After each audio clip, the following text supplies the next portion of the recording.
Gut, wunderschönen guten Morgen, sehr geehrte Damen und Herren. Herzlich willkommen zum mittlerweile zweiten Webinar des österreichischen Nationalen Kontaktpunkts für die OECD-Leitsätze. Mein Name ist Mario Micheli. Ich leite seit 2019 den österreichischen Nationalen Kontaktpunkt für die OECD-Leitsätze für multinationale Unternehmen, der im Bundesministerium für Digitalisierung und Wirtschaftsstandort angesiedelt ist. Einleitend darf ich ganz kurz auf die OECD-Leitsätze und den ÖNKP eingehen.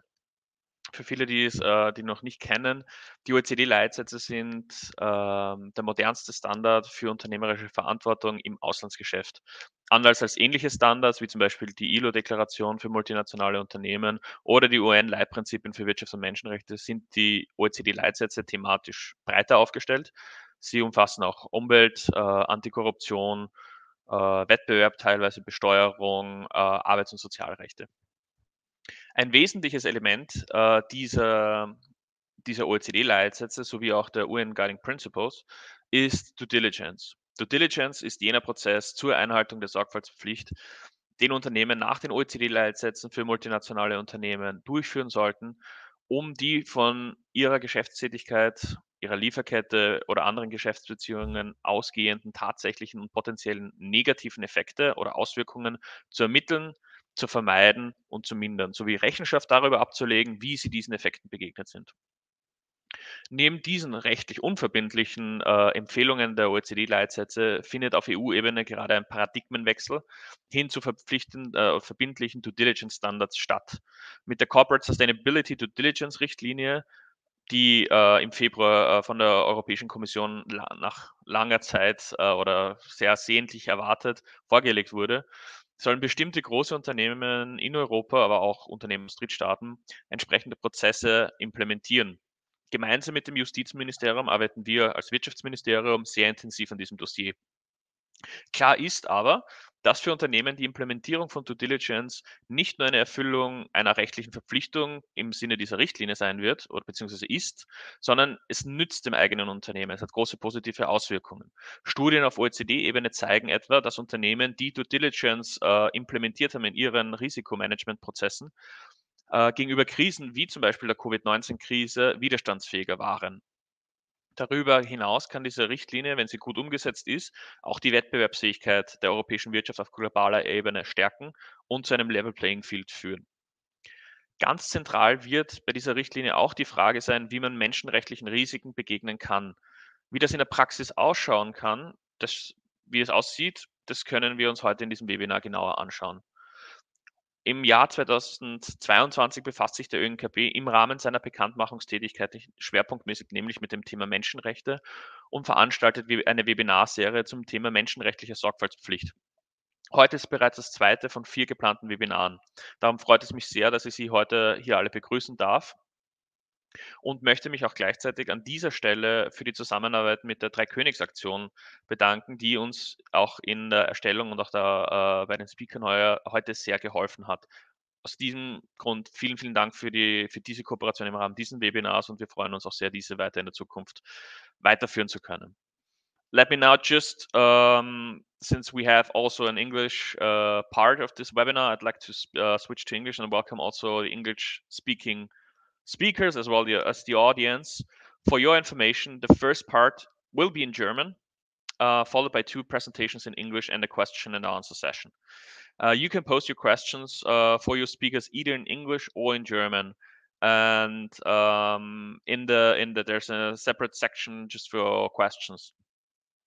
I'd like now switch back to German and start with the first part, the German presentation. Als erste Vortragende heute darf ich Frau Christina Schampel begrüßen und Sie auf die Bühne bitten.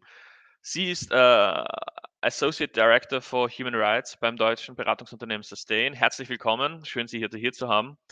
Dort unterstützt sie Unternehmen bei der menschenrechtlichen Risikoanalyse. Heute wird sie uns die effektive Gestaltung von menschenrechtlichen Maßnahmen näher bringen. Ich lade an dieser Stelle die Teilnehmenden ein, ihre Fragen bereits jetzt schon in die Question-and-Answer-Bereich oder im Fragebereich zu posten. Frau Schampel wird uns nämlich etwas früher heute verlassen, deshalb machen wir auch gleich nach der Präsentation ihr den Question-and-Answer-Bereich Teil zu ihrer Präsentation.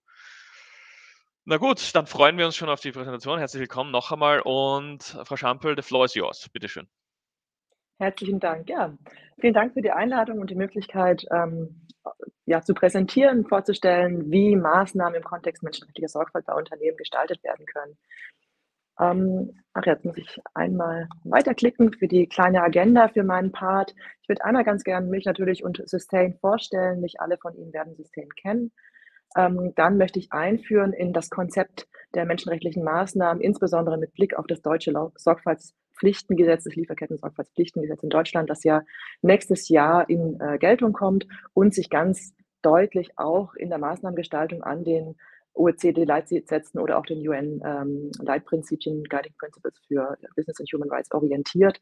Das heißt, das fügt sich sehr gut ein in die internationale Lage und von daher lohnt es sich, da gegebenenfalls auch österreichische Unternehmen in Deutschland ja relevante Tätigkeiten haben, da ein bisschen drauf einzugehen. Als Drittes würde ich Ihnen dann nochmal Empfehlungen mitgeben aus unserer Sicht, wie Maßnahmen effektiv und risikobasiert in Unternehmen umgesetzt werden können. Und dann haben wir, wie gesagt, nochmal Zeit für ein paar Fragen. Vielleicht erst zu mir. Ich bin, wie gesagt, Associate Director bei Sustain, verantworte den Bereich menschenrechtliche Sorgfalt und bin ja seit 10 Jahren gut in dem Bereich menschenrechtliche Sorgfalt unterwegs und begleite Unternehmen unterschiedlichster Industrien zu Fragestellungen, wie menschenrechtliche Sorgfalt in Unternehmen integriert werden kann. Ein Blick auf Sustain. Wir sind, wie gesagt, eine in Deutschland basierte Managementberatung. Wir sind seit mehr als 20 Jahren aktiv und haben uns da auch sehr früh auf das Thema Nachhaltigkeit spezialisiert. Das heißt, wir sind schon sehr lange im Markt und haben da entsprechend die Erfahrung. Unser Ziel ist es seit immer, Kernprozesse in Unternehmen so anzupassen, dass auch ökonomisch, ökologisch und soziale Belange sinnvoll miteinander vereint werden. Wir sind ungefähr 20, ein bisschen mehr Mitarbeiterinnen groß, sehr interdisziplinär aufgestellt und führen pro Jahr ca. 60 Projekte mit ganz unterschiedlichen Industrien durch.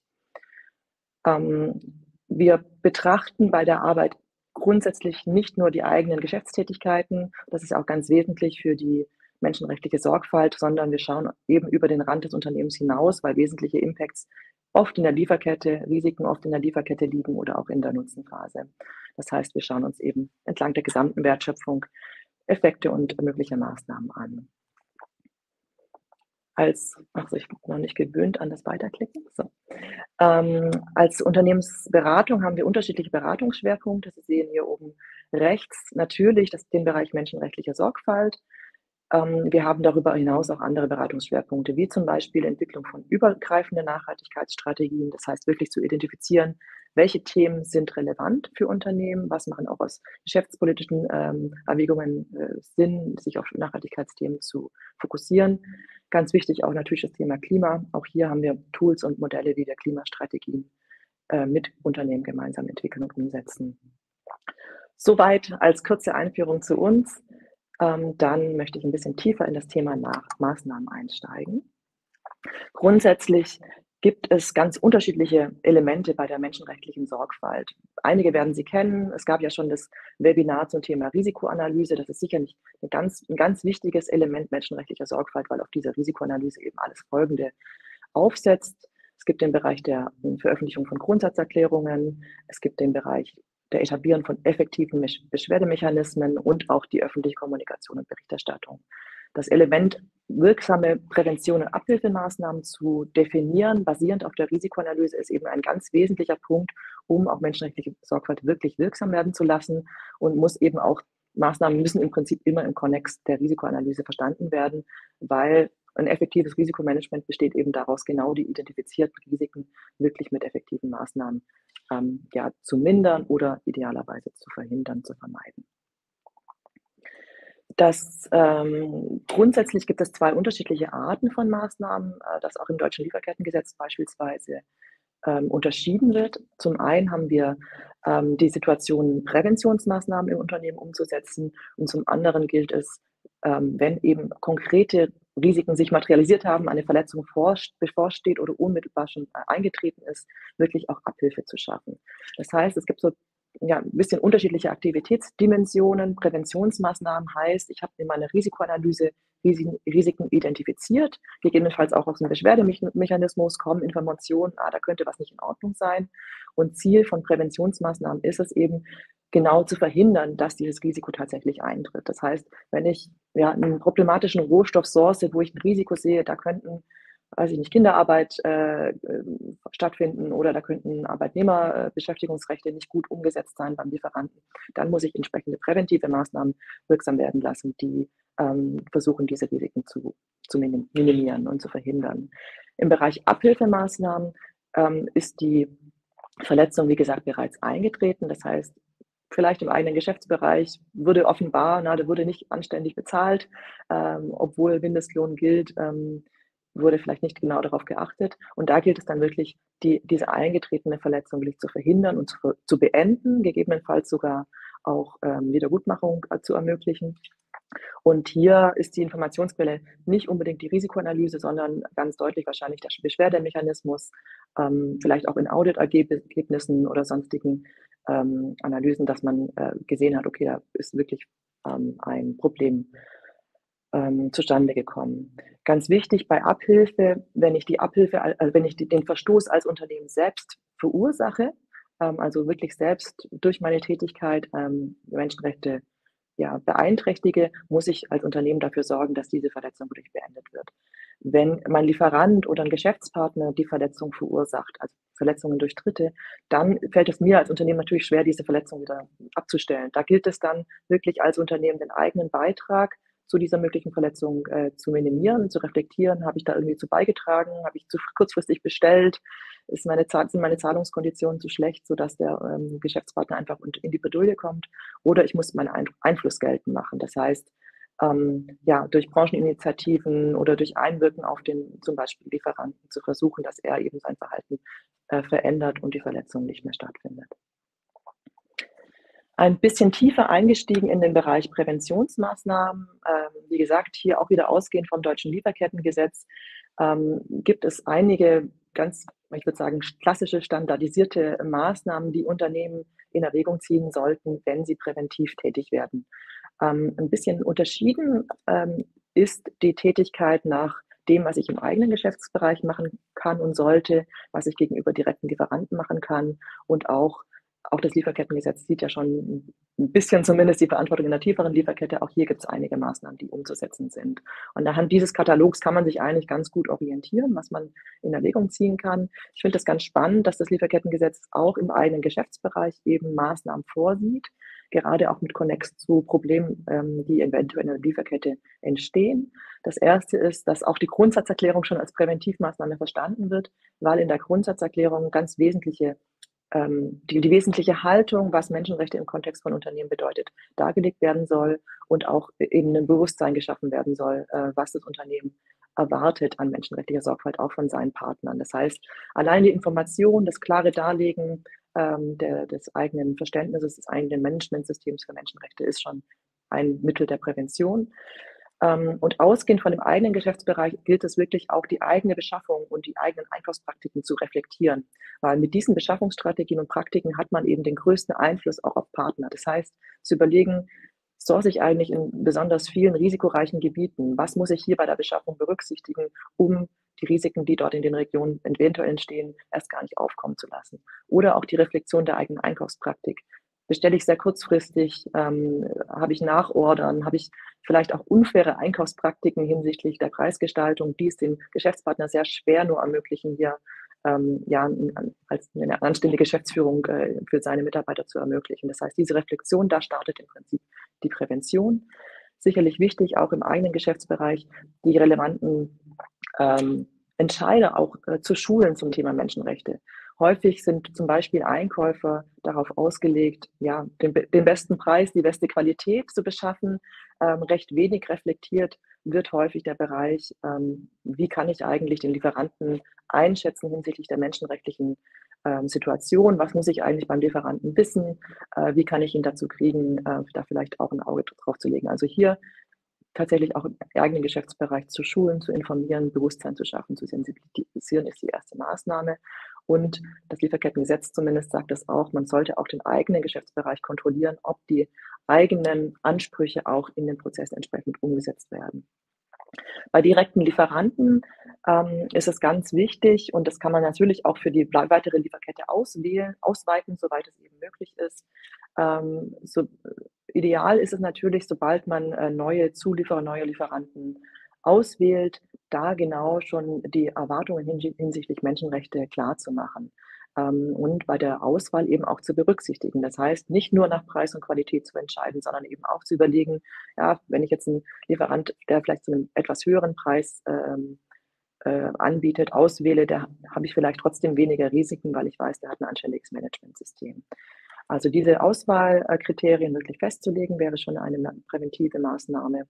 Sicherlich, was Sie auch als Unternehmen schon vielfach einsetzen, ist ein Code of Conduct, das tatsächlich klar macht, unsere Erwartungen an den direkten Lieferanten, welche menschenrechtlichen Aspekte er zu befolgen hat oder umzusetzen hat. Ganz wichtig hier in dem Code of Conduct auch zu adressieren, dass der Lieferant selbst auch die Erwartungen an seine Zulieferkette wiederum weitergibt. Auch bei direkten Lieferanten wird empfohlen, wenn es ein Lieferant in dem Risikobereich ist, zu schulen und weiterzubilden, insbesondere wenn man sieht, dass der Lieferant vielleicht nicht alle Anforderungen erfüllt. Und damit einhergehend oder vielleicht auch vorab sind Kontrollmaßnahmen bei direkten Lieferanten zu empfehlen. Das kann über Self-Assessment gehen, über direkte Audits vor Ort, wo man den Lieferanten wirklich mit einem Audit auch verifiziert, wie die Situation ist. Man kann aber natürlich auch an andere Elemente denken. In der tieferen Lieferkette wird die Umsetzung von Maßnahmen natürlich herausfordernder. Auch hier gibt es Möglichkeiten der Kontrollen, Audits umzusetzen, sofern ich Zugriff habe über den direkten Lieferanten auf die tiefere Lieferkette, oder auch über die Bestimmung von Zertifikaten. Das heißt, wenn ich ein Textilunternehmen bin, dass ich dann eben ja eine Zertifizierung von der bezogenen Baumwolle einfordere, damit ich auch in der tieferen Lieferkette sicherstelle oder versuche, das Risiko zu minimieren. Das heißt, in der tieferen Lieferkette muss man so ein bisschen kreativer werden, welche Maßnahmen es da geben kann.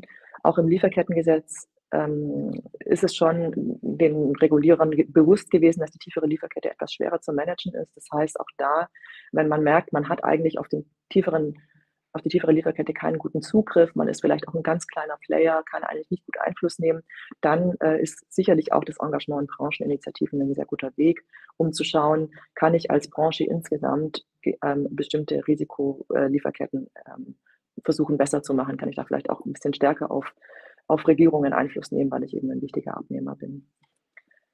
Ja, das ist so der Überblick im Lieferkettengesetz, welche Präventionsmaßnahmen es gibt. Man kann darüber hinaus an weitere Maßnahmen denken. Die habe ich hier ein bisschen aufnotiert. Ich würde jetzt aus Zeitgründen da gar nicht mehr tiefer drauf eingehen, sondern das soll ja heute auch dem ersten Einblick dienen.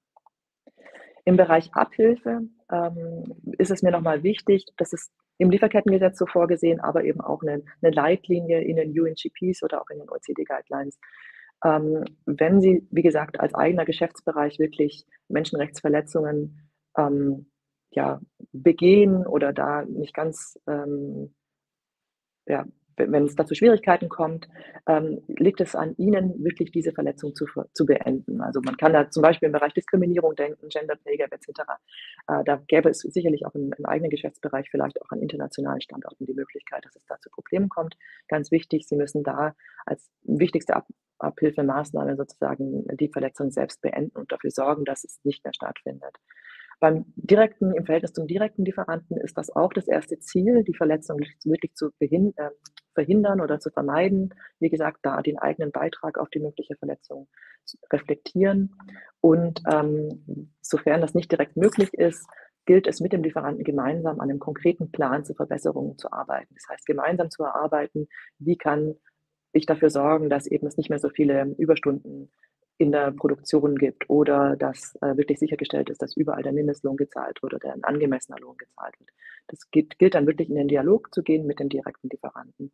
In der tieferen Lieferkette ist das eben analog eigentlich auch so. Wie gesagt, dort kann man den Einfluss auch geltend machen über das Engagement in Brancheninitiativen oder auch sonstige Zusammenarbeit mit ja, Stakeholdern vor Ort. Es gibt ja auch im Bereich Kinderarbeit zum Beispiel häufig Initiativen, die vor Ort das Problem schon kennen, und man kann sich dann als Unternehmen mit diesen Initiativen zusammenschließen, um zu versuchen, dieses Problem zu verbessern. Ganz wichtig ist es ein Grundsatz in der menschenrechtlichen Sorgfalt für Unternehmen, sich von einem Lieferanten oder aus einem Gebiet zurückzuziehen, weil man merkt, oh, da gibt es Probleme, ist nicht der beste Weg. Als Beispiel, wenn Sie jetzt von einem Lieferanten Ware beziehen und der hat Kinderarbeit, dann hilft es in der Regel nicht, wenn Sie sagen, okay, ich beziehe nicht mehr von dem Lieferanten, ich ziehe mich da zurück, dann ist normalerweise die Kinderarbeitsproblematik nicht behoben. Das heißt, zu empfehlen ist immer zu versuchen, erstmal alle möglichen Maßnahmen auszuschöpfen, und wenn man merkt, okay, tut sich tatsächlich nichts, dann ist es sicherlich sinnvoll zu sagen, naja, dann gehe ich in eine Region, wo dieses Problem besser gemanagt wird, aber es sollte immer Ultima Ratio bleiben.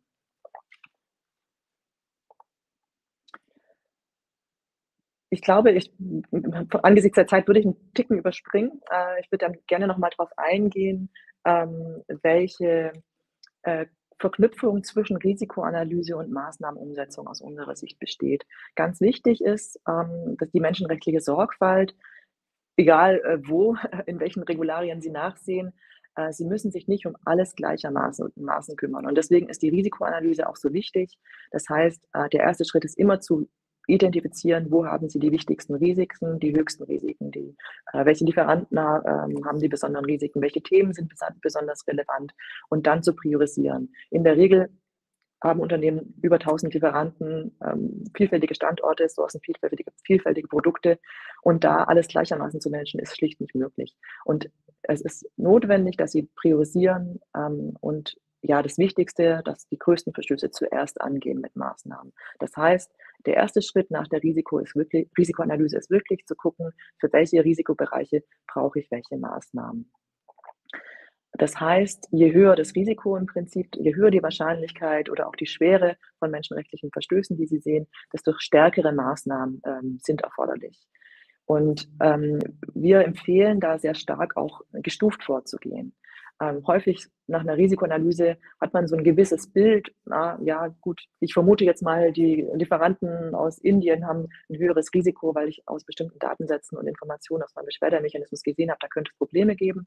Natürlich weiß man trotzdem noch nicht, ob der direkte Lieferant dann tatsächlich so hohe Risiken hat oder ob er vielleicht nicht wirklich ein gut gemanagter Lieferant ist. Das heißt, nach der Risikoanalyse wäre wahrscheinlich der erste Schritt, mal zu gucken: „Hey, lieber Lieferant, zeig mir mal dein Managementsystem oder gib mir ein Self-Assessment, gib mir Auskunft, wie gut habe ich die Maßnahmen umgesetzt oder wie gut ist die menschenrechtliche Situation tatsächlich bei dir?“ Und nur wenn dann das Self-Assessment zeigt, na ja, es sieht noch nicht so ganz so gut aus im Management, dann kann man natürlich dann weitere Maßnahmen definieren, dass man sagt: „Okay, geht man doch noch mal mit dem Audit hin.“ Man vereinbart vielleicht auch dann Korrekturpläne, die man nachverfolgen kann, oder man schickt den Lieferanten in 'ne Schulung, um ihm da weiterzuhelfen. Das heißt, so ein aufeinander aufbauendes System, wo man immer wieder guckt, wie ist die Situation, was kann ich tun als Unternehmen, um dann auch nicht sich zu überladen, ist sicherlich sinnvoll. Das heißt, 'n System zu definieren mit einer zeitlichen Abfolge und auch Eskalationsstufen, wenn der Lieferant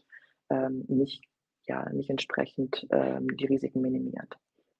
Ganz wichtig bei der Definition von Maßnahmen aus unserer Sicht ist, die relevanten Geschäftsbereiche einzubinden. Oft haben Einkäufer ein ganz gutes Bild von ihren Lieferanten, oder auch wenn sie im Bereich eigene Standorte denken, kennen Standortmanager in ausländischen Dependancen zum Beispiel die Situation vor Ort eigentlich schon ganz gut. Und da ist häufig auch schon was getan. Und wenn man Maßnahmen definiert und auch mal strukturell aufsetzt, ist es wichtig, diese Geschäftsbereiche einzubinden, damit die Maßnahmen auch später Akzeptanz finden, auch im eigenen Geschäftsbereich. Und natürlich kann es sein, wenn ja, die Situation vor Ort sich nicht verbessert, dass man tatsächlich dann vor Ort mit den Betroffenen spricht und guckt, okay, woran liegt es denn eigentlich wirklich, also im Bereich Human Rights Impact Assessment dann auch geht, um zu schauen, wie kann die Situation vor Ort wirklich verbessert werden. Als Beispiel, wie wir uns das vorstellen, oder wie wir es häufig sehen, wie es in Unternehmen gemacht wird. Die Risikoanalyse wird im Prinzip jetzt im Bereich der Lieferanten für alle Lieferanten durchgeführt, wirklich genutzt für eine Priorisierung und erste Filterung. Wie gesagt, es ist empfehlenswert, da auch zu schauen, wie trage ich als Unternehmen eigentlich selbst zu potenziellen Risiken bei durch meine Einkaufspraxis, und wie hoch ist auch mein Einflussvermögen. Ich habe eine umso höhere Verantwortung für Lieferanten, desto höher mein Einfluss ist. Im Bereich Handel gibt es häufig Eigenmarken, wo sie eine sehr enge mehr Verbindung haben zu Unternehmen, zu Lieferanten, da haben sie natürlich einen ganz anderen Einfluss als von einem großen Markenhersteller, von dem sie beziehen. Das heißt, hier im ersten Schritt nach der Risikoanalyse Auswahl von sogenannten Risikolieferanten, die dann im nächsten Schritt mit weiteren Maßnahmen bearbeitet werden. Häufig ist der nächste Schritt im Prinzip ja nochmal eine vertiefende Information zu sammeln. Das ist dann ein bisschen strittig, ist das eine Maßnahme oder nicht. Also der Bereich Self-Assessment Audit. Und dann, wenn man wirklich sieht, da kann man noch mal ein bisschen ausfiltern, weil viele Lieferanten werden gar nicht so schlecht sein, wie sie es in der Risikoanalyse vermuten. Und dass man dann wirklich sehr fokussiert auf die Lieferanten, wo man sieht, ist die Situation noch nicht in Ordnung, dass man da eben über Trainings und weitere Maßnahmen eben konkret den Lieferanten zur Verbesserung begleitet. Zur Integration. Wir sagen ja, menschenrechtliche Sorgfalt muss in Kernprozesse integriert werden. Das ist auch etwas, was ja jetzt im Lieferkettengesetz ganz deutlich formuliert ist. Das hatte ich schon erwähnt. Was da ganz wichtig ist, wirklich intern die relevanten Abteilungen frühzeitig einbinden. Ganz wichtig auch, häufig haben sie schon Maßnahmen. Und diese bestehenden Maßnahmen gilt es so zu berücksichtigen, dass sie effektiv in einem Gesamtkonzept funktionieren. Häufig ist es so, dass die bestehenden Maßnahmen noch nicht verbindlich waren, dass es da keine klaren Leitlinien gibt, wann muss ich eigentlich ein Audit durchführen, was mache ich, wenn das Audit nicht bestanden wird, gibt es da wirklich eine Nachverfolgung. Das heißt, die bestehenden Maßnahmen wirklich nochmal aufzunehmen, wo stehen sie da, wie effektiv ist die wirklich und dann zu schauen, dass sie wirklich in Standardprozesse, in den Standardeinkaufsprozess integriert werden. Und da gibt es häufig Zielkonflikte, ne? Preis zu Qualität, zu menschenrechtlicher Sorgfalt, vielleicht auch zeitliche Konflikte, wie schnell dann auch ein Lieferant liefern kann. Das heißt, da muss man sich überlegen, wie weit sind Sie bereit, als Unternehmen auch zu gehen. Ganz wichtig auch für den Bereich Risikomanagement ist es ganz klar, Verantwortlichkeiten zu definieren. Also ist es die Nachhaltigkeitsabteilung, die diese Maßnahmen durchsteuert, oder muss der Einkauf selbstständig zum Beispiel diese Maßnahmen durchsteuern und auch kontrollieren. Gut, dann würde ich im Prinzip als Zusammenfassung nochmal dafür werben, dass Sie wirklich auch im Bereich der Maßnahmen aufs Wesentliche sich fokussieren dürfen und eben je tiefer Sie gehen, je weiter Sie kommen, dann natürlich auch Ihre Aktivitäten ausweiten können. Das heißt, wirklich gehen Sie von priorisierten Risiken aus und unterscheiden Sie Ihr Aktivitätsniveau je nachdem, wie stark Sie Risiken identifiziert haben und wie stark auch Ihre Einflussmöglichkeit ist. Je höher Risiko und Einflussmöglichkeit, desto stärkere Maßnahmen sollten Sie vorsehen. Wir empfehlen, frühzeitig bereichsübergreifend zusammenzuarbeiten, HR einbinden, den Einkauf einbinden, um wirklich so effektiv und wirksam wie möglich zu sein und wirklich an die Kernprozesse ranzukommen. Und ganz wichtig, das hatte ich heute jetzt noch nicht gesagt, es ist wichtig, im Bereich des Risikomanagements zu schauen, funktioniert meine Maßnahme eigentlich? Also adressiert die Maßnahme das Risiko und zeigt die Maßnahme wirklich die erhoffte Wirkung. Und da nicht nur die Maßnahme einmal umsetzen, sondern auch jährlich zum Beispiel zu reviewen, wo stehen wir denn da, hat das was gebracht oder muss ich nicht eigentlich eine andere Maßnahme durchführen? Gut, dann bin ich durch und sehr gespannt auf Ihre Fragen.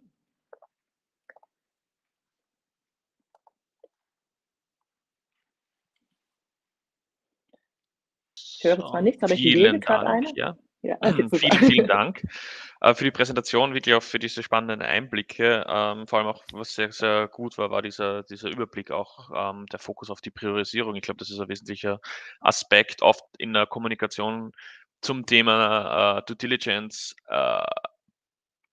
Bekommt man den Eindruck, dass immer alles kontrollieren zu müssen, aber im Endeffekt ist das Wesentliche auch in den Leitsätzen ja ein wesentliches Element Priorisierung auf Basis von bestimmten Charakteristiken, wobei man auch natürlich den eigenen Beitrags für den Einfluss berücksichtigt. Vielen Dank. Wir haben gleich eine Frage, eigentlich schon mehrere Fragen. Ich darf die erste gleich mal stellen. Geht zum Thema Self-Assessment von Zulieferern. Da war die Frage, praxisbezogen kommt es tatsächlich vor, dass sich jetzt ein Zulieferer wirklich negativ selbst einschätzt, weil man kann ja eigentlich davon ausgehen oder könnte man denken, dass da Eigeninteresse des Zulieferers doch ist, eher ein positives Bild von sich zu zeigen. Also inwiefern passt das zusammen?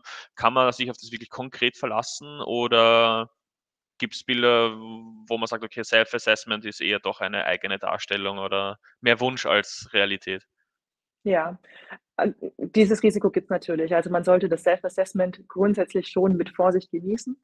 Es kommt aber natürlich darauf an, wie gut das Self-Assessment auch ausgerichtet ist. Es gibt da ja ganz unterschiedliche Möglichkeiten, hinsichtlich der Tiefe der Fragen. Man kann natürlich auch so ein qualifiziertes Self-Assessment machen, wo man auch anfordert, dass man gewisse Dokumente mitschickt, zum Beispiel eine Grundsatzerklärung anfordert oder auch mal sich zeigen lässt, wie eigentlich in den Verträgen mit den Vorlieferanten menschenrechtliche Sorgfalt auch eingefordert wird. Das heißt, es kommt darauf an, wie das Self-Assessment ausgestaltet ist. Und auch in der Frage, wie das Self-Assessment gestaltet ist, kann man schon sehen, ob ein Unternehmen das ernst oder nicht ernst meint, weil man so ein bisschen Cross-Checks machen kann. Wenn er sagt, ne, ich habe keine Risikoanalyse, aber ich mache super Maßnahmen, ist halt nicht sehr plausibel. Also da kann man durchaus Unterscheidungen treffen. Häufig ist es natürlich auch so, dass man eine Nicht-Answer-Rate hat, also dass Lieferanten erst gar nicht antworten. Und da ist natürlich auch zu fragen, okay, wenn er nicht in der Lage ist, so ein wahrscheinlich vermeintlich einfaches Self-Assessment auszufüllen, würde ich ihn jetzt zum Beispiel auch als eher riskant einstufen.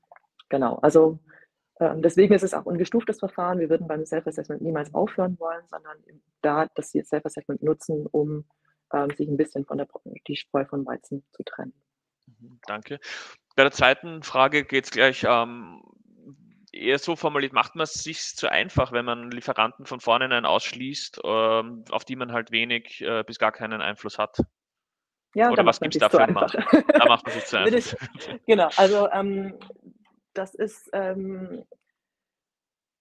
es gibt natürlich keine klaren Antworten in der menschenrechtlichen Sorgfalt. Man muss immer abwägen, aber ganz grundsätzlich die erste Priorisierungserfordernis ist, nach der Perspektive der Rechteinhaber zu fragen und zu fragen, wo ist mein menschenrechtliches Risiko am höchsten? Also wo ist wirklich das Risiko, dass viele Menschen oder einige Menschen sehr schwer betroffen sind, wo ist das am höchsten? Und das sollte die erste Perspektive sein, um zu priorisieren. Und wenn Sie jetzt einen Risikobereich identifizieren, wo es wirklich ganz schlimm ist und dann zu sagen: „Na ja, ich habe da eh keinen Einfluss, kümmere ich mich nicht weiter drum“, das ist sicherlich nicht in Ordnung. Also, in der menschenrechtlichen Risikoanalyse ist es ja dann im Prinzip erst noch muss man sich immer um diese sehr schweren Bereiche kümmern. Und dieses Nicht und kein Einfluss, das ist natürlich, es kommt halt drauf an. Das ist immer, wie stark gehe ich rein. In irgendeiner Form können Sie häufig Einfluss nehmen, gerade über Brancheninitiativen, über den Dialog mit beteiligten Stakeholdern vor Ort.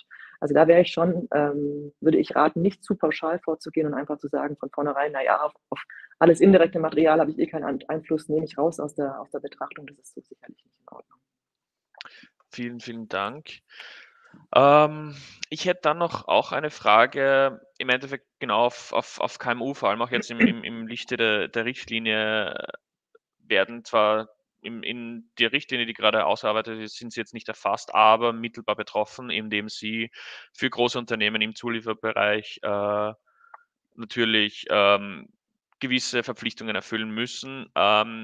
Wie können die eigentlich genau mit ihren geringen Ressourcen umgehen und hier bestmöglichst eigentlich die Sorgfaltsprüfung selbst auch durchzusetzen oder dem zu entsprechen? Ja, das ist eine gute Frage und die ist natürlich auch, schwer pauschal zu beantworten. Und sicherlich von kleineren Unternehmen, wird nicht so ein hohes Maß an Sorgfalt erwartet wie von großen. Also, es gilt ja auch immer im Kontext des Geschäftsumfelds, der eigenen Größe auch zu reflektieren, was ich konkret mache. Ich empfehle schon auf jeden Fall, sich mal die eigene Risikolandschaft anzuschauen, zu gucken, wo sind die wichtigsten Risiken und dann wirklich für die wichtigsten Risiken schon aussagefähig zu sein, auch gegenüber meinen Kunden. Ich nehme auch an, dass die Kunden sehr viel stärker fragen werden, lieber Lieferant, was machst du denn gerade, wenn ich vielleicht einen Risikorohstoff liefere oder auch in problematischen Produktionsgebieten selbst produziere. Also auch die Betrachtung der eigenen Produktionsstätte. Es wird sicherlich viele große Kunden geben, die fragen, wo lasst ihr eigentlich produzieren, um da sich dem Risiko auch ein bisschen zu nähern. Vielen Dank. Die nächste Frage geht auf Audits, sehe ich gerade. Mhm. Hinsichtlich tieferer Lieferkette wurde das ja angesprochen in Ihrem Vortrag. Wie ist in der Praxis eigentlich die Wirksamkeit von Audits? Im Endeffekt, da ist ja zum Beispiel hinsichtlich Mindeststandards oder Interessenskonflikte oft mal besteht auch die Gefahr oder auch die Sorge bei Audits, Greenwashing zu betreiben. Man lässt sich auditieren und sagt, ich habe es eh gemacht, aber im Endeffekt hat es sich dann in der Praxis doch nicht so ausgezogen. Sprich, wie ist da die Wirksamkeit in der Praxis jetzt gegeben, beziehungsweise welche Rahmen sollte es sein, dass das wirklich effektiv auch ist? Ja, also das ist natürlich auch, solange es Audits gibt, ist die Frage, sind die wirklich wirksam, weil man häufig nicht sieht, dass sich die Unternehmen stark verbessern oder vielleicht auch es Fälle von Korruption gibt, wo die Audits einfach nicht objektiv sind. Diese Probleme gibt es sicherlich. Die Frage ist aus unserer Sicht, was ist die Alternative? Und von daher denken wir, Audits, wenn sie Risiken haben, führt eigentlich an dem Thema Audit keinen Weg vorbei. Ohne Audit geht es auch nicht. Und man muss eben darauf achten, dass man bei den Audits wirklich gut hinschaut, dass man auch die eigenen Prozesse hinsichtlich der Nachverfolgung der entdeckten Problematiken wirklich ja, managt im eigenen Unternehmen, dass die Einkäufer wirklich dann danach auch nachverfolgen und die Auditergebnisse ernst nehmen. Und da, denke ich, ist so ein Bereich, wo Unternehmen auf jeden Fall noch stärker werden können, auch in der eigenen Verantwortung. Und ich nehme auch an, ich erwarte im Prinzip dadurch, dass das Thema menschenrechtliche Sorgfalt jetzt viel stärker auf der Agenda ist, durch die Regularien, die wir heute schon angesprochen haben, dass das Thema Auditierung weiterhin ja noch stärker einfach in der öffentlichen Kritik oder in der öffentlichen Aufmerksamkeit steht, sodass ich denke, dass da sich auch noch einiges tun wird, weil gerade die Wirksamkeitsmessung ja auch gefordert wird, viel stärker als bisher. Vielen Dank. Das ist eine Frage, ich glaube, mit der würden wir es dann beenden und dann auch gleich weitergehen. Die letzte Frage ist ja Situation in Deutschland jetzt bei der Implementierung. Gibt es da eigentlich einen Run auf Beratungen oder hinsichtlich Implementierung von Konzepten? Ich meine, es wird ja nächstes Jahr, tritt es ja in Kraft und kommt das Thema auch mehr in den Vorständen an? Wie ist da Ihre Perspektive? Ja, also ganz, ganz deutlich. Es gibt tatsächlich, würde ich sagen, einen Run. Das ist natürlich für ein Beratungsunternehmen wie uns ganz angenehm, auch neu. Normalerweise mussten wir immer überzeugen, warum Menschenrechte wichtig ist. Jetzt plötzlich hat es einen anderen Stellenwert. Es wird ein Compliance-Thema in Deutschland. Also die Verantwortung wird zurzeit von der Nachhaltigkeitsabteilung stärker jetzt in Richtung Compliance geschoben. Und natürlich, der Auftrag kommt immer, oder so wie wir es jetzt wahrnehmen, kommt häufig vom Top-Management, wo eben das Anliegen auch wirklich ist, zu gucken, dass die Prozesse jetzt wirklich aufgesetzt werden, um compliant zu sein. Also das ist schon eine ganz andere Dimension jetzt von Awareness in den Unternehmen. Vielen, vielen Dank. Es ist noch eine letzte Frage gekommen, die bezieht sich jetzt gerade auch auf die derzeitige Lage in der Ukraine. Wegen Energielieferungen könnten Betriebe gezwungen sein, die Produktion einzustellen. Wie spielt das mit den Nachhaltigkeitsthemen beziehungsweise mit Due Diligence vielleicht zusammen? Was gibt es da für Möglichkeiten? Wie kann es da helfen im Endeffekt?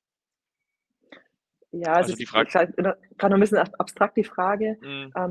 Grundsätzlich, also die Entscheidung als Unternehmen, welche Möglichkeiten gibt es gerade in der Ukraine, was muss ich da tun, ist das einfach wirklich zu monitoren, täglich drauf zu gucken, das werden Sie wahrscheinlich so ohnehin gucken, ist sicherlich richtig. Jetzt mit der Perspektive Langfristigkeit wäre es wahrscheinlich aus menschenrechtlicher Perspektive wirklich empfehlenswert, halt jetzt nicht pauschal für immer rauszugehen, sondern da auch regelmäßig drauf zu gucken, wie man vielleicht auch wieder einsteigen kann, wenn sich die Situation ein bisschen geklärt hat. Vielen, vielen Dank. Vielen, vielen, vielen Dank für die Informationen. Ich glaube, damit schließen wir diesen Teil des Webinars. Herzlichen Dank auch für Ihre Inputs und auch die Beantwortung der Fragen. Herzlichen Dank. Dann Vielen würde ich Dank. mich verabschieden. Vielen Dank für den Danke. Austausch. Wiederschauen. Ciao. Okay, and now let's continue in English. As our next speaker, I'd like to welcome Jan Wies on stage.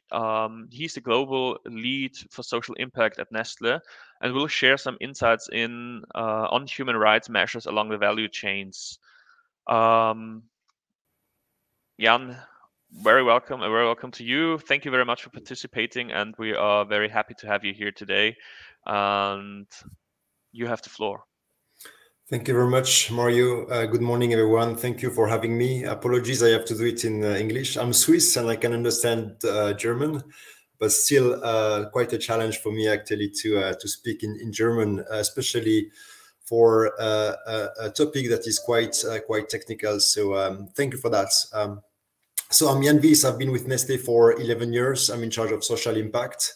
But my background is really like on human rights. I started at the Swiss Foreign Ministry a long time ago and then joined the UN, the team of Professor John Ruggie, to work on the UN guiding principles on business and human rights. And then actually went on to the World Bank advised a number of IFC, International Finance Corporation clients on human rights related issues before I joined Nestlé 11 years ago. And so I would like to share with you our experience, what we have done at Nestlé in the last years, what we have been able to do, and also like the challenges that we still face in this area. So I wanted to start with this slide here. This is our materiality analysis. This is something that most companies actually do to see like what are the main challenges, the main issues they face across the board. And we do that on a yearly basis, actually. So we interview a number of external stakeholders, investors, customers, consumers, NGOs, multilateral organizations, and we ask them, so based on what you know about Nestlé, what do you think is material for us in terms of like issues? So from climate to plastics, packaging, human rights issues, community relations. So basically like whatever they think is material for us. And this is actually what you can see on the vertical axis. This is the importance of these issues to stakeholders. And then on the horizontal axis, this is the importance to us. So we also conduct a series of interviews with the top management, the executive board members, the different head of units and strategic business units as well. And we ask them the same question. So based on like what you do for the company, where you are located, what do you think is material for the company? And basically the results give us a good sense of like what should be like, what should be priorities for us. What should we prioritize? And you can see that on the top right hand of the graph, climate change is actually the top issue for us, as many other companies. But actually, human rights is just actually next to it. So it's of very high importance to stakeholders and of significant importance to us. And it's been like that actually for a number of years. So the legislations that we talked about before have, I think, accelerated and strengthened this trend. But for us, the topic of human rights has been of importance to our stakeholders and to us for many, many years. And actually, when we talk about human rights, we talk about really like our entire value chain. And we are a big company, as you know, Nestlé. I don't think I have to explain actually who we are, but we are big, and so it actually like makes this issue of human rights and human rights due diligence even more complex. But when we talk about human rights, again, I mean, we have this value chain approach. So it starts with farmers. So the farmers that we buy our raw materials from, so from cocoa to coffee, cereals, palm oil, what have you. And we source actually from around 6 million farmers from pretty much every single country in the world. And so we actually look at what's going on there. And I'll come back to that in a moment, but you will see later that most of the significant or salient human rights issues we face in our business activities, in our value chain are there. They are actually like at that level. So at the farmer level where the raw materials are grown.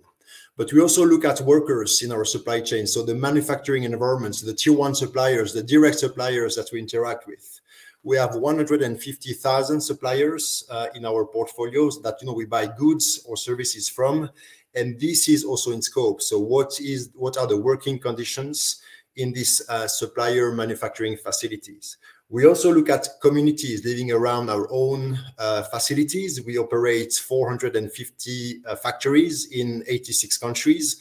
So what kind of like impact do we have through these production sites, the distribution activities as well? What kind of like impact we have on local communities, not only like where we operate, but also like where we source our raw materials.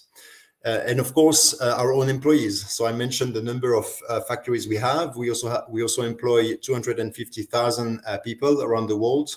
And so like what kind of like impact we have on employees, positive and negative, is of course very core to what we do on human rights due diligence. And finally, consumers. So we have 2,000 brands. We sell 2 billion products a day, 2 billion products every day. And so we reach out to like many million consumers every single day. So what is the impact of our products, our marketing practices? What is the impact of our privacy policies, for example, on consumers, is also something that we look at. So this is the scope. That's the scope. It's quite daunting. It's quite significant. But this is actually what stakeholders expect from us, and more, as it was explained before, legislations, even though some of them, like this is the case of the German legislation, are a bit more specific when it comes to the different segments in the value chain. We really want also to go beyond legislations and look at all the risks we face as a company. So we started, we have not waited for legislations to get started, and I think this is key here. So we started already like back in 2008, even before I joined the company. We initiated a partnership with the Danish Institute for Human Rights, and we started with a gap analysis of our policies and processes. So based on the indicators they had developed at the time, we actually carried out this analysis of like where the gaps are. So what is it that we need to improve in our policies, in our processes, to make sure that we have the right requirements on our own colleagues, on our business partners, our suppliers, on farmers, to make sure that we are at the right level. Then from this desktop analysis, we went onto the ground. So we actually carried out a number of human rights impact assessments, 13 in total, from 2009, starting in Colombia, to 2017 in Indonesia. We went to 13 different countries, so-called high-risk countries, to see with our own eyes actually what that means, what that looks like. So like based on like our business activities in the country, what are we talking about? What does that mean really, like human rights and respecting human rights and implementing human rights due diligence? What kind of like risks do we face in these countries? Are they the same from a country to the other? Are they different? And so really these human rights impact assessments have been essential for us. They have helped us understand what human rights mean for a company like us. And we did that in collaboration with the Danish Institute for Human Rights. We also, in 2010, conducted our first corporate human rights risk assessment. So like any other big companies, we have an enterprise risk management system. And so since 2010, we have incorporated human rights risks. Actually, like 40 different entries that we review on a yearly basis and see like whether there have been like changes in the risks that we face. And I'll come back to that in a moment, because this is important and it has evolved quite significantly since 2010 in the company. In 2011, this is when we started developing our first human rights due diligence program. With 8 different pillars aligned with the UN guiding principles. This is our way actually to be systematic. So to make sure that, we actually train the people we need to train, that, we have the right policies in place, engage with the stakeholders we need to engage with. So it was our first real strategy on human rights back in 2011, right after the UN guiding principles were adopted by the UN Human Rights Council.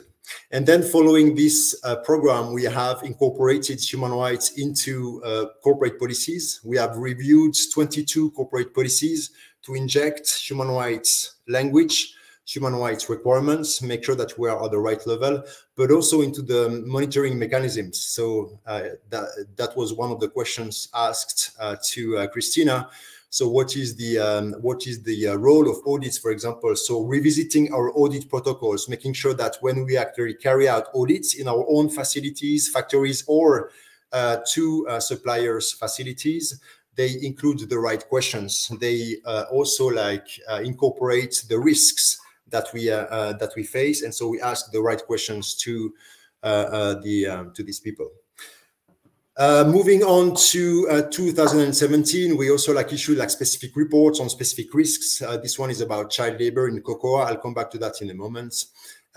In 2020, we really focused on the governance structure we have in place, clarified roles and responsibilities at all levels of the company, starting with the board of directors, with a new sustainability committee that has human rights due diligence as one of their mandates to make sure that as a company, we have the right level of due diligence across the board, but also at the executive board level, we have our general counsel, who is the sponsor for human rights within the company. And then as part of a series of other committees, like, for example, the ESG committee that has also like human rights as part of the mandate. And we have also like a dedicated human rights community, like a group of like 20, 25 people that work on human rights, maybe not on a full-time basis, but that participate in our human rights efforts, and that meet on a monthly basis to compare notes, see where we are, and agree on next steps. And finally, the Nestle Human Rights Framework and Roadmap that I wanted to discuss with you. This is is the evolution of the human rights program we launched in 2011. So this one we launched last year, and it does reflect a bit the evolution in this area of business and human rights. So based on our experience, based on the learnings that we have made with the human rights due diligence program, we came up with this framework that replaces the program. So it's a new framework that basically reflects what we think we should do as a company. And you see, due diligence is really like at the center of this program. This is really the core elements. We are proposing actually to carry out this due diligence through a series of action plans that I will talk about in a moment. But we know that in order for us to deliver on this due diligence piece, we need to have in place a series of enablers. So it's not only just a matter of like carrying out audits or human rights impact assessments or engaging, like in a call or a meeting with a supplier. You need to create the ecosystem within the company that will enable you actually to deliver on this due diligence piece. And these are the 5 enablers that you can see here: governance and incentives. So making sure that you have the right governance in place and the right incentives within the company to allow your colleagues to deliver on this agenda. Policies and control mechanisms, I've already talked about that, but making sure that you have the right policies, either like a human rights policy or incorporate human rights into existing policies, and the right control systems in place. The third is engagements of stakeholders and advocacy when it comes to mandatory human rights due diligence in particular.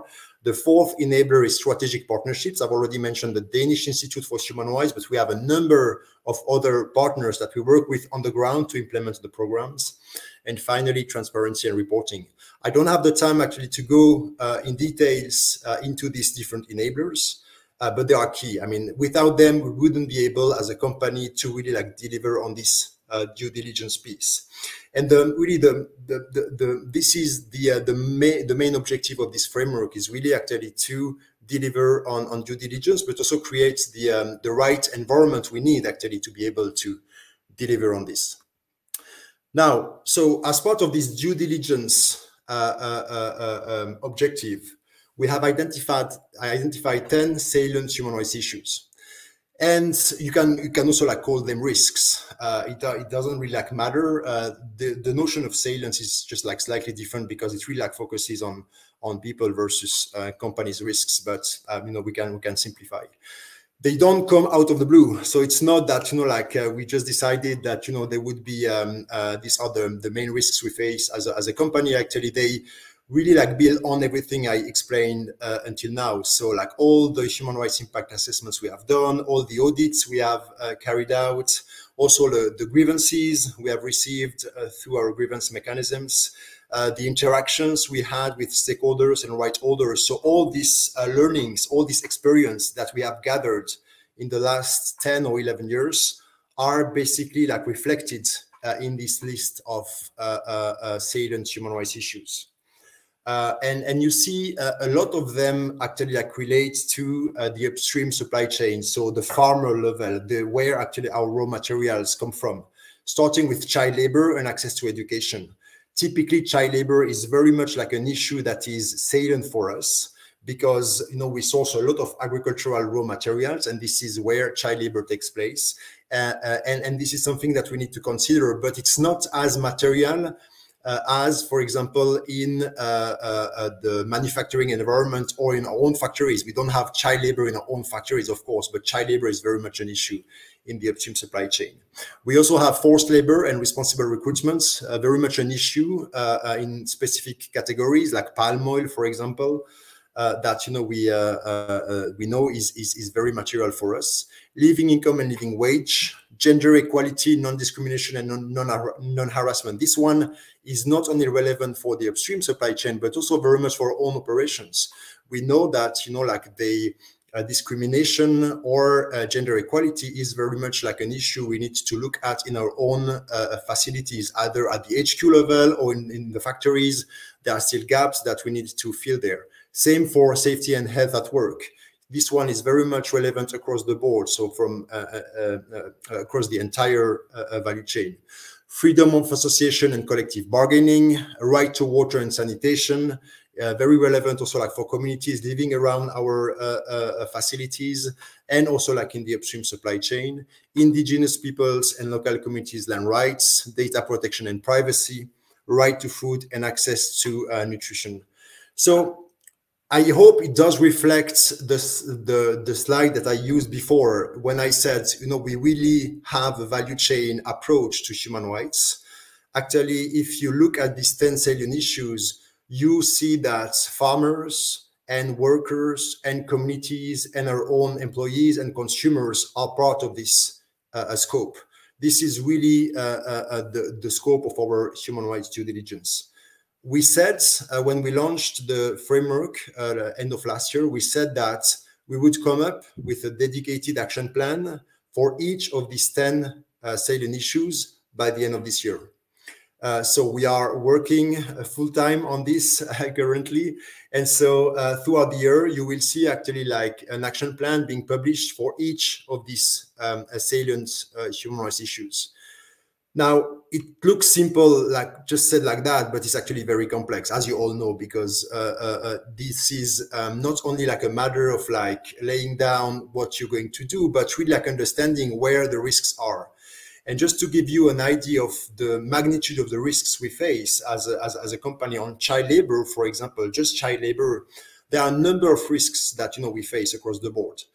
When you look at, for example, cocoa or coffee or sugar or palm oil, I mean, all these categories or raw materials actually like present child labor risks.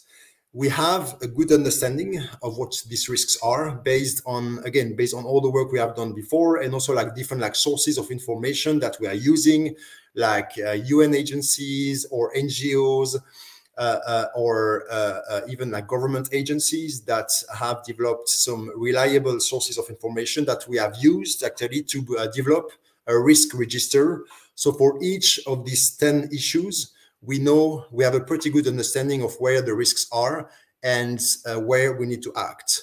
But of course, there are differences, right? If we just like look at child labor, there are some countries that are very high risk, like Côte d'Ivoire, Ivory Coast would be one actually, like in West Africa, when it comes to cocoa, super high risk. But others actually would be not that high risk, so they are a bit lower risk. So what we want to do through these action plans is to show like how we're going to address these risks, but in a different way. So for very high-risk countries, we will have dedicated systems like child labor monitoring systems, like the one we have in Ivory Coast. But in countries where the risk is lower, we will have like different systems. And this is maybe like where we will have to rely on audits or other like systems or certification schemes that we have to actually like address these risks. So different ways of addressing risks depending on their level of severity in the countries where we operate.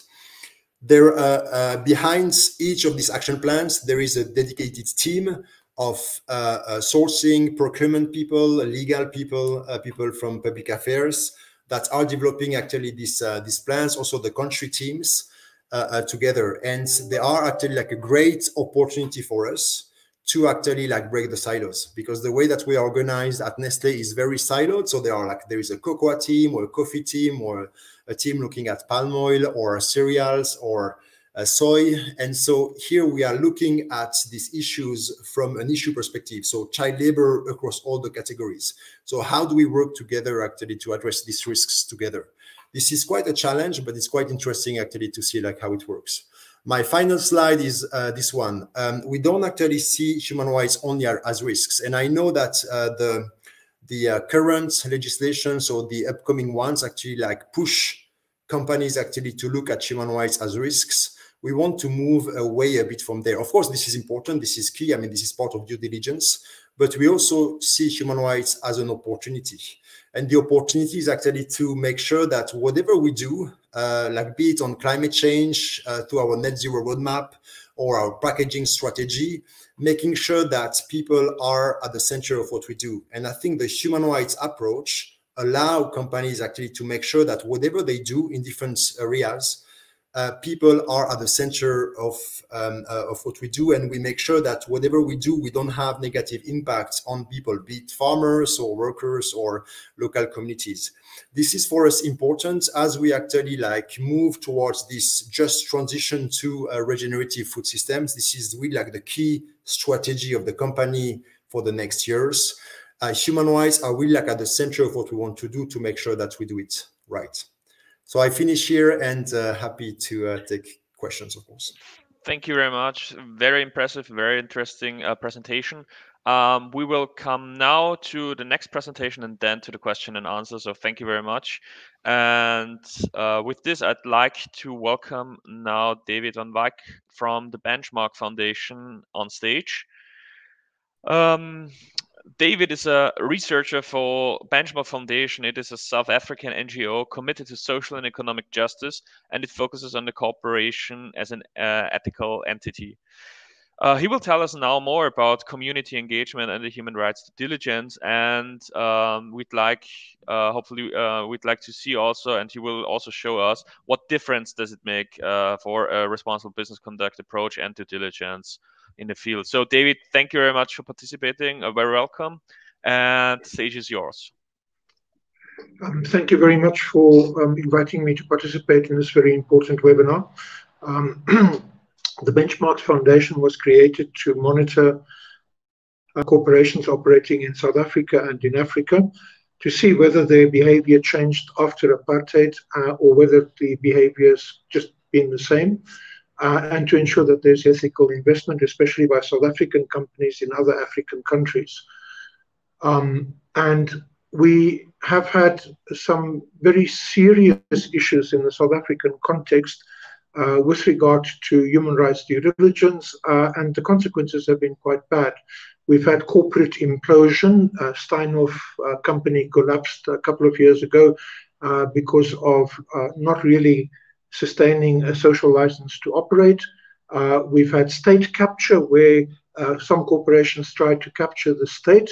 And we've had the Marikana massacre in 2012 where 34 mine workers were shot dead while they were on strike, partly as a result also of a company that tried to buy its social license to operate by putting senior politicians and so on its board and trying to operate in that particular way. And so we have, since 2005, been working on the issue of monitoring companies and corporate behavior and so on.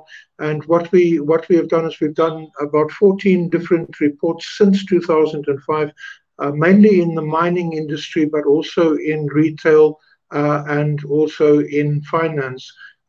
So what we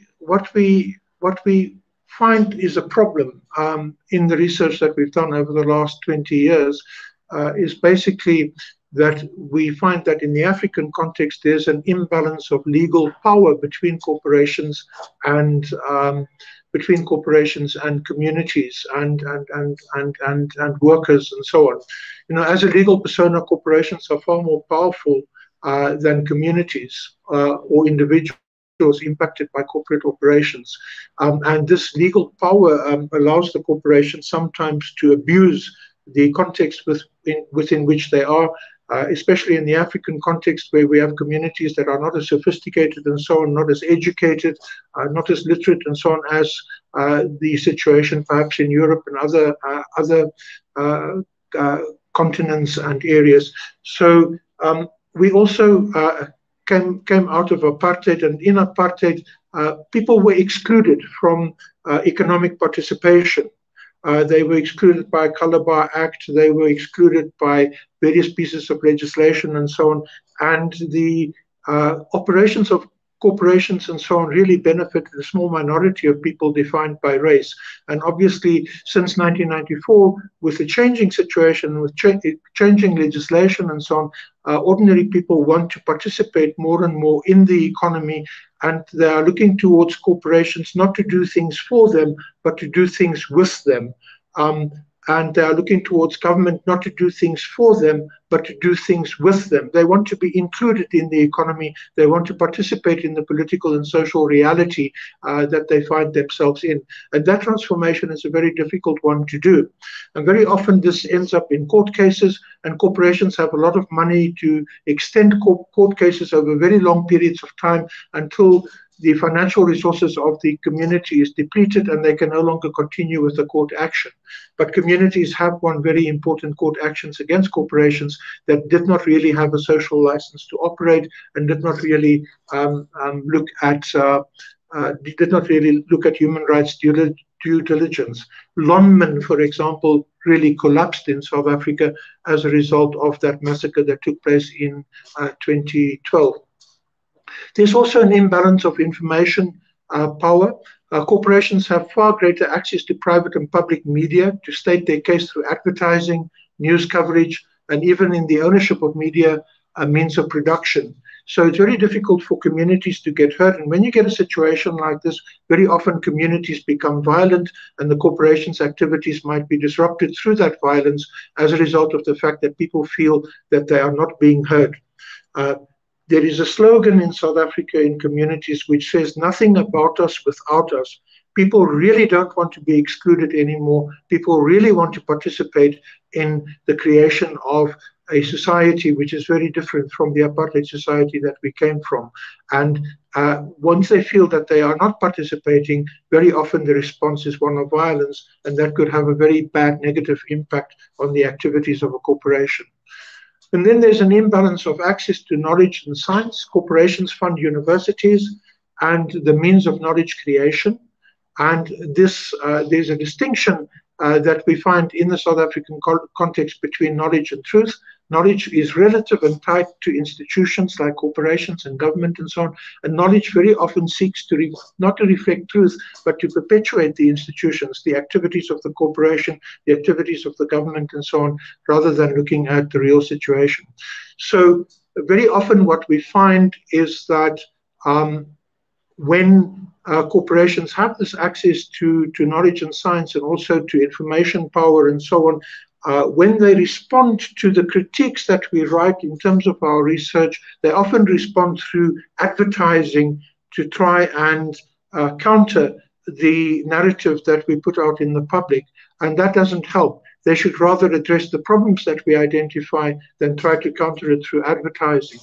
And then there's an imbalance in political power. Corporations in the South African context, but also elsewhere, they fund and lobby politicians and political parties. The ruling party in South Africa is split into factions. Those factions very often reflect economic interests of corporations and so on in the country, and this pollutes and undermines democracy in the country.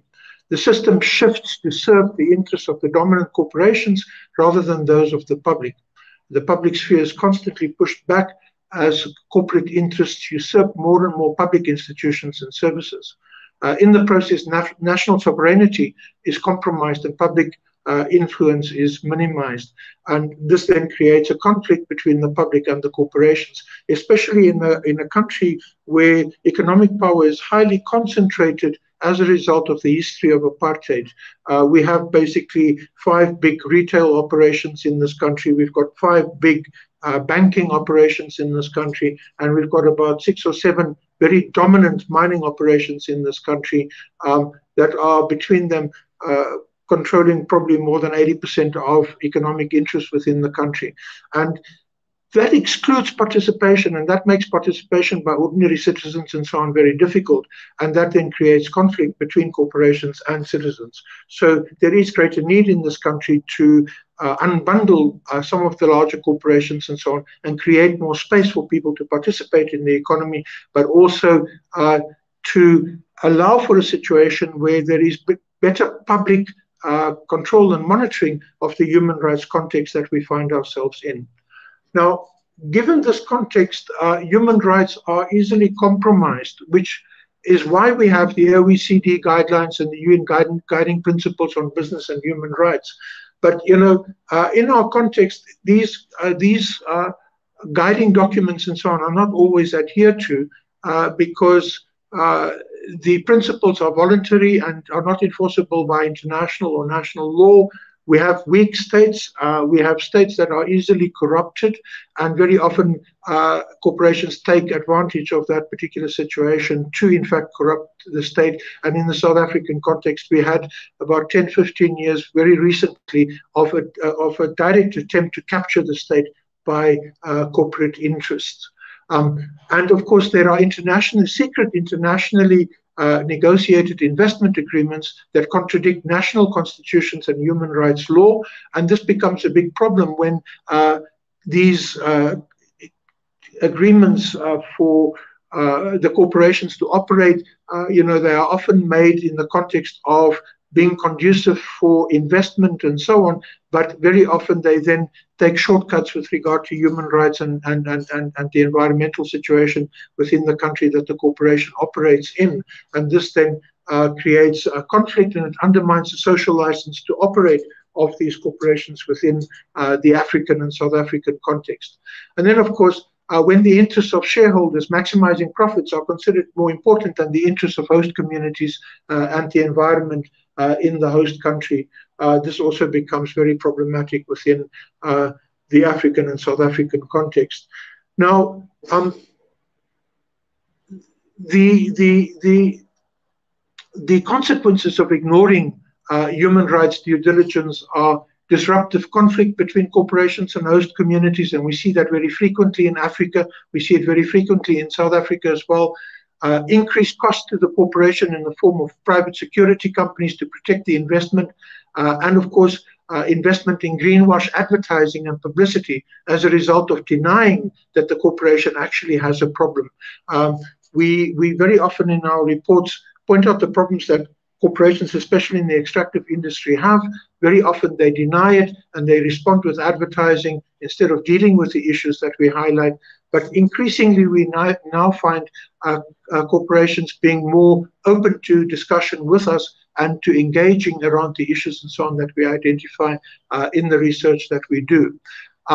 And of course, when corporations don't really have a social license to operate, but they've got these international agreements which are very secretive, then they rely on the repressive apparatus of the state in defense of the corporation, which undermines public trust and the impartiality of the state as a regulator.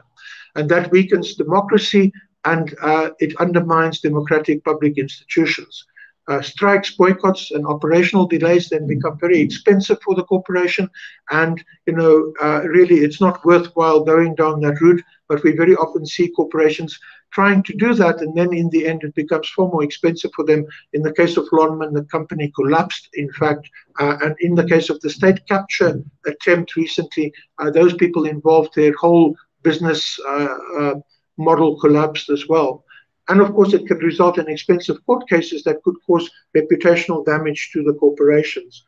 Now, how do we deal with this in the South African context? How have we dealt with it as the Benchmarks Foundation? Communities very often come to the Benchmarks Foundation with their complaints and so on. We research the problem. When we find that there is a problem, we publish the research results, and then we engage with the community.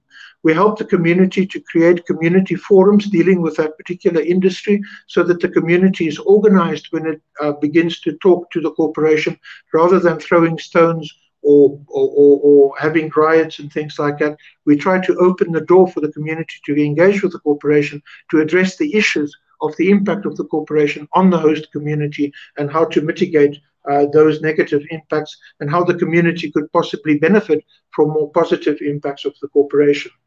And so we also train community monitors, so that the community when they engage with the corporation, can monitor the corporate behavior to ensure that there is actually improvement in the corporate behavior. It creates a situation where we have social audits by communities rather than by auditing firms, because in the South African context, with state capture, with corporate collapse and the other problems that I've mentioned, very often even global auditing firms are very problematic in that they are not often honest, because they get multi-million-dollar contracts from corporations and they don't want to risk their contracts by giving negative audits. Whereas the Benchmarks Foundation is completely independent from corporations. We do not get any funding from corporations, and therefore the audits and so on that we do involving communities and community monitors are far more honest than those of big auditing firms. And so we have created a situation now also where we've begun to provide a problem-solving service both to corporations and communities that could try and deal with the imbalance of power that is there between corporations and communities. And then just to conclude around the alternatives, I don't have a big slot for speaking, only 5 or 10 minutes. We must deal with the imbalances noted in the first slide that I spoke about, the imbalances in power, the imbalances in access to the law, the imbalances in access to information, the imbalances that exist there at the political level and so on as well between communities and corporations. And therefore, we have suggested in the South African context that there be an independent fund that communities can actually hire their own lawyers, they can hire their own experts, whether they are anthropologists, sociologists, economists, or whatever, depending on what corporations they are dealing with, so that when they sit around the table and they engage with corporations, that they speak at an equal level to the corporations with regard to information and the law and so on. I think that corporations should include, and I've not heard this word or this phrase before from the other presenters, they should recognize community-based organizations, not just NGOs, because as benchmarks, we cannot speak for communities. We can only help communities to speak for themselves by providing them with a platform and by trying to balance out the imbalances that exist between them and the corporations that they are engaging with. And then these community-based organizations very often have an ability to deal with both positive and negative operational impacts of corporations, because communities can benefit from positive corporate behavior just as they can be harmed by negative corporate behavior. And so it's very important to involve communities in environmental impact assessments, in social and labor plans, in environmental management plans, and in operational closure plans, and human rights and environmental corporate compliance monitoring and so on. This will promote inclusivity as opposed to exclusivity. Apartheid was something that excluded people. We want to create an economic and business context within the South African society that is inclusive of all people and not exclusive of anyone, be they people of other races, be they people of other genders, be they people with disability, or be they people that are excluded in whatever way possible. It is better to become inclusive than to be exclusive, because exclusivity leads to the social license of a corporation to operate to collapse.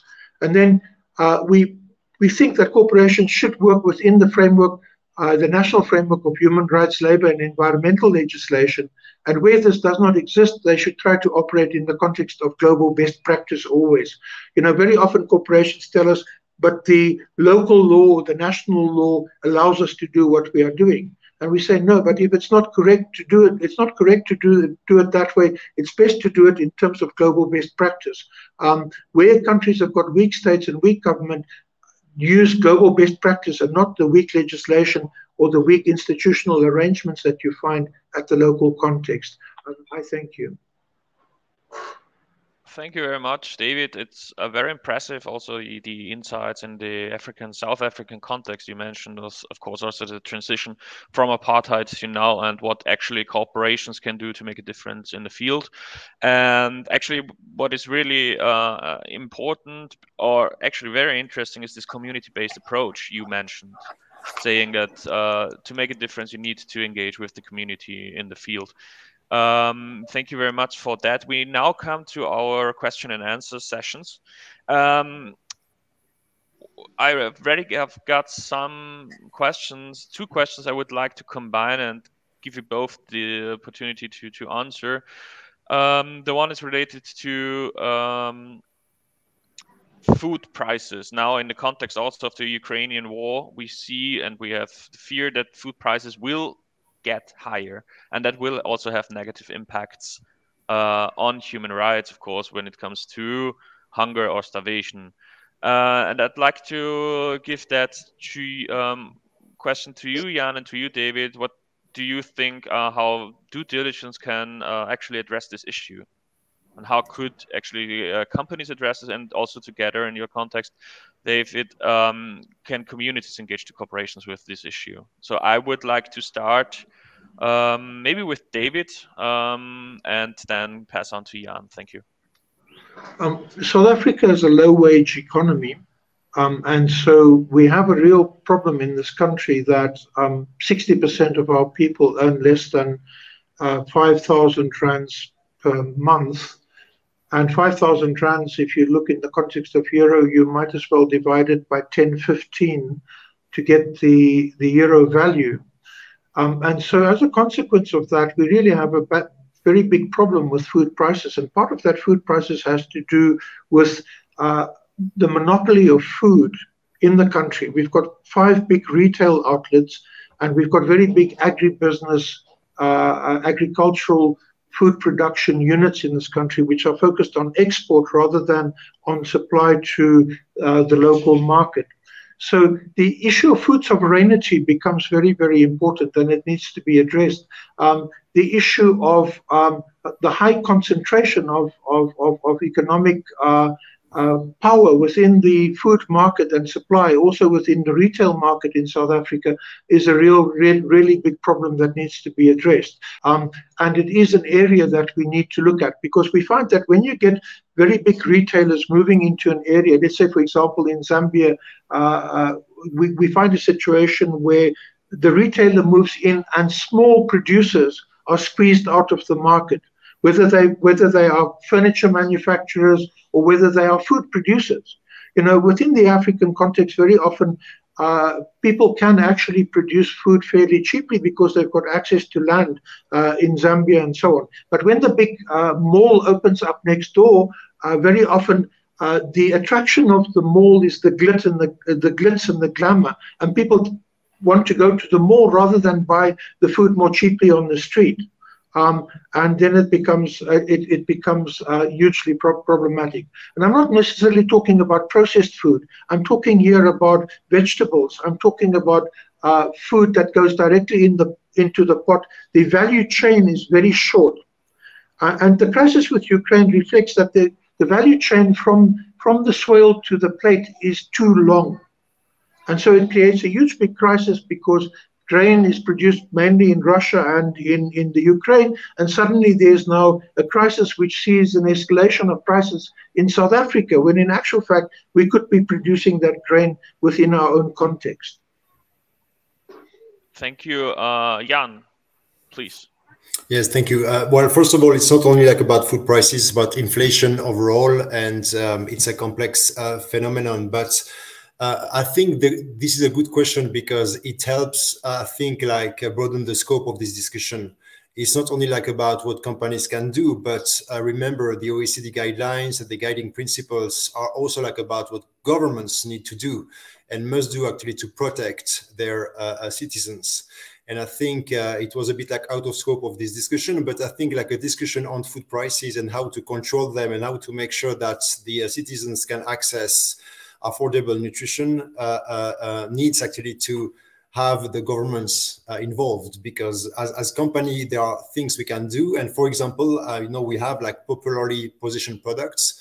So these are products that are affordable and that are fortified actually with specific vitamins and micronutrients that, we sell in specific countries where there are needs of that.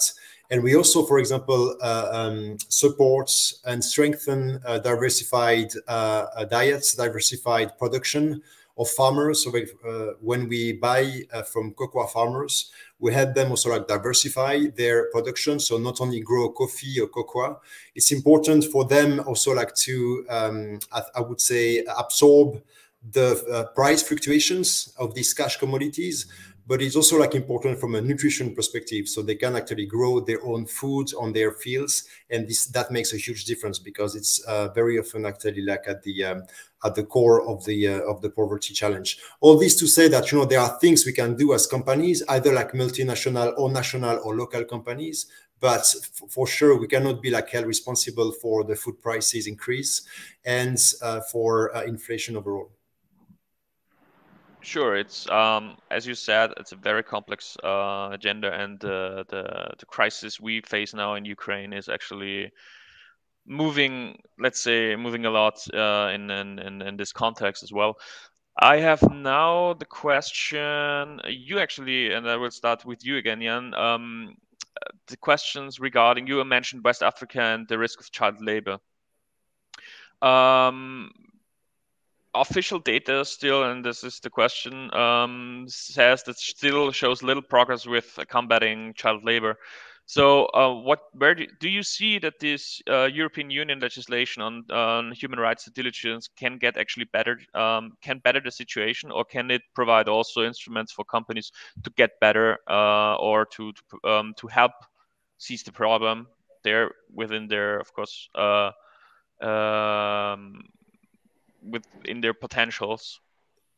Potentially, Mario, potentially, but we should not actually look at this due diligence legislation as the silver bullet solution. It's not going to like solve like all the issues that, you know, we face. I mean, child labor in West Africa in the cocoa sector is very much like a systemic issue, and it goes actually way beyond cocoa by the way. So what we did as Nestle in 2011, we set up this child labor monitoring and remediation system. We were the first company to have such a system in place at the time, and now all the big chocolate and cocoa manufacturers have such a system because it has been like embedded into like certification schemes and other schemes that organizations are pushing. But it's not enough. So as part of this child labor monitoring system, we have been able to support 150,000 children with access to education and also their parents. But it's not enough. Actually, we are doubling our effort on this. And in January, we launched this income accelerator program that we really want to target farmers' living income. This is one of the root causes of child labor, so the level of poverty in the cocoa sector, and we are investing 1.3 billion Swiss francs in this program to to help farmers actually like fill the gap between their actual income and the living income gap. I think that's an interesting case actually, because what would the child labor monitoring system would qualify as enhanced due diligence, and we have been able actually to make progress. But I think to address some of these systemic issues that we are talking about, more is needed, and it goes way beyond just due diligence. Thank you very much, David. How do you see with the look to the European legislative process, and also, of course, it's necessary a smart mix approach? What do you see the potentials of such a legislation on a European level for the situation in South Africa, for example? Well, I think that South Africa is very different from West Africa in that we don't have many peasant farmers. We do have some peasant farmers, and we don't produce those kinds of cash crops like cocoa and so on. But farm workers in South Africa are very badly paid, and very often, you know, our farming system evolved from apartheid, and very often the labor on our farms is not only badly paid, it's badly housed and also badly treated with a lot of abuse of farm workers and so on that is taking place on our farms. And I think that when you look at the legislation from Europe, that it needs to take into consideration the complexity, because here we've got an agricultural proletariat, we've got an agricultural working class in South Africa that is working on the farms, and they derive from the days of apartheid, where people are born on the farm, and by the time they're 12, 13 years old, they are already employed on the farm. They go to school until they end primary school, and when they end primary school, very often farmers consider them to be grown up enough to start working on the farm. You know, so the South African context, with its history, its peculiar history, is very different from other African countries. And you know, there you would find peasant children working the land in Zambia or in other countries. But in the South African context, farm workers are very impoverished people, and the life of a child of a farm worker is not a very good one. And it's very often not easily seen, because farms here are very much private property, and gaining access to those farms and so on is very often not easy. You know, we had a couple of years ago a child being murdered by 2 farm managers for taking a couple of grains of sunflower from the farm. We had just last year a child getting killed for taking some mangoes from a tree.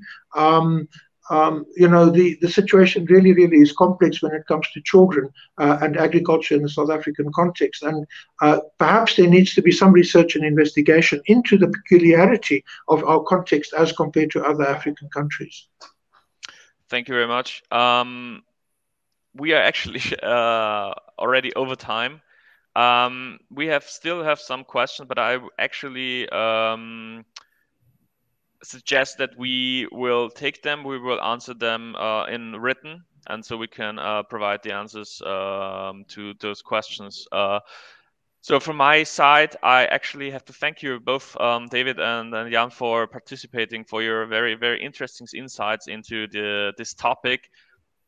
What it showed to me, and in conclusion, I can say, yes, it is complex. Yes, we need to look detailedly on all levels, on a national level, on our government level, on company level, on the communities. And what I actually take from this is actually the need to work together on these issues. It is such a complex and has so many involved stakeholders that it is undoubtedly a question of collaboration and strength collaboration on every level. So with this, I really want to thank you for participating and also for answering to the questions here. And I really like also to thank every participant who was here. We will provide, of course, the summary on our website and also the video of this webinar. And thank you very much again. And we will like to hope and to see you again in the next webinars we are planning. And we, of course, will keep you tuned on this. Thank you very much. Have a nice day and goodbye. Thank you very much. Goodbye.